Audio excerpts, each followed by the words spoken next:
মানুষের সাথে মানুষের শত্রুতা প্রায়ই দেখা গেলেও এবারে দেখা গেল ভিন্ন চিত্র। আক্রোশের শিকার হলো কলা গাছ। পারিবারিক বিরোধের জেরে কেটে ফেলা হলো প্রায় ৫০০ কলা গাছ। সবুজে ভরা একটি স্বপ্নের বাগান মুহূর্তেই পরিণত হলো বিরান মাঠে। এমন ঘটনাই ঘটেছে টাঙ্গাইলের ঘাটাইলের লক্ষিন্দর ইউনিয়নে আকন্দের বাইত এলাকায়।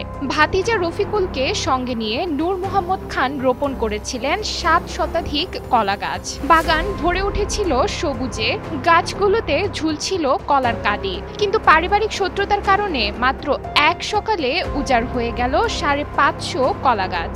৮ তারিখে তারা অতর্কিতভাবে আমার পৈতৃক সম্পত্তির মধ্যে আমার ভাতিজায় এবং আমার ভাইয়ে কলা চাষ করছে।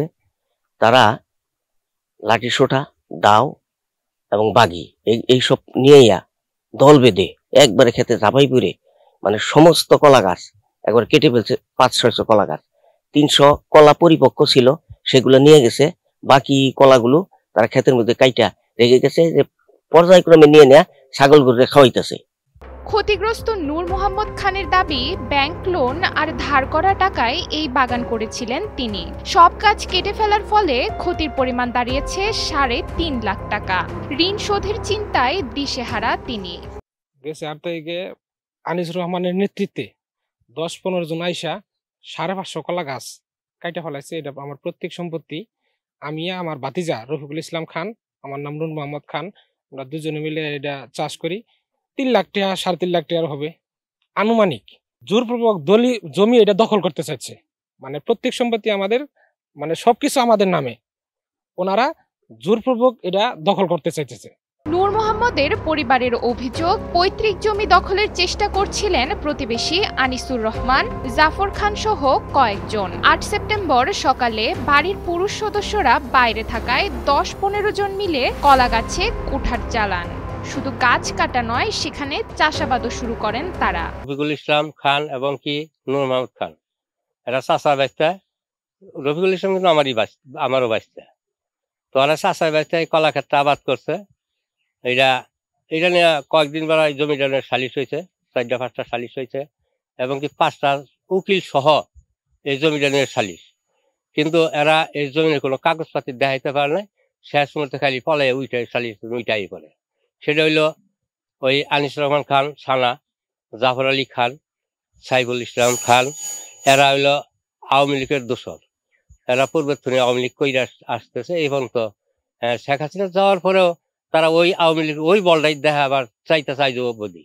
তবে অভিযোগ অস্বীকার করেছেন জাফর খান। তার দাবি, নূর মোহাম্মদের পরিবার আসল জমির দ্বিগুণ দখল করেছে। সালিশে কাগজ দেখাতে না পারায় উল্টো তাদের উপর দোষ চাপানোর চেষ্টা করছে। একটা জমি বিক্রি হয়েছিল বাবা, সেই জমি বিক্রি করাতে আজ ৩০ বছর খাইলো। হঠাৎ করে হয়েছে 2 পাখি জমি তারা দল করে নিল। গ্রামে এখন 4টা সালিশ হয়ে গেছে, 3টা সালিশ, এখানে 5টা উকিলও থাকছে। এইটা থাকার জেরে যে মাতবরা বলছে যে ঠিক আছে, তোমরা জমি পাও না পাও, হিসাব শেষে তোমাদের জমি আমরা দিয়ে দিব। এই কথা বলাতে মাইনা গেছে। মাইনা যায় ওনারা আমার জমিতে চাষ করে বসছে। এই রাগের ক্ষোভে আমি যাই ওখানে কটা চারা কাটছি। কোনো কলা কাটি না, কোনো কিছু না। এটা সত্যতা প্রমাণ আছে, সবকিছু আছে। কলার ছড়িটা ওরা নিজেরা কাটছে, আমি তো বললাম আমি চারা কাটছি। আমি অভিযোগ অস্বীকার করবো না, কাটি নাই। অভিযোগের নাম আসা আনিসুর রহমানও দাবি করেছেন, রাগের মাথায় কয়েকটা চারা কেটেছেন মাত্র। নেতৃত্ব দেওয়ার অভিযোগ মিথ্যা। জাফর খাঁর সম্পত্তি, দখলীয় সম্পত্তি দখল করে। তারপরে জাফর খাঁ রাগের মাথায় হোক আর যেভাবেই হোক কয়েকটা কলা গাছ, পুরানো কলা গাছ কেটে ফেলে। আমি সেই দিন আমার কর্মস্থলে ছিলাম। পরে আইসা সন্ধ্যায় শুনছি যে এই ঘটনা ঘটছে। আসলে কথাটা ভিত্তিহীন। ওনারা ষড়যন্ত্র করে এই কথাগুলো বলতেছে। জমি দখল আর পারিবারিক দ্বন্দ্ব এসব নতুন কিছু নয়, তবে এর প্রভাব পড়ছে কৃষকের ঘামঝরা ফসলের উপর। শত্রুতার কোপে নষ্ট হচ্ছে বছরের পর বছর যত্নে গড়া সবুজ বাগান। এতে ক্ষতিগ্রস্ত হচ্ছেন শুধু একজন কৃষকই নয়, ক্ষতিগ্রস্ত হচ্ছে কৃষি, অর্থনীতি আর মানুষের আস্থা। টাঙ্গাইল থেকে সুমন কুমার রায়ের পাঠানো তথ্যচিত্রে ডেস্ক রিপোর্ট, নুসরাত তালবিয়া।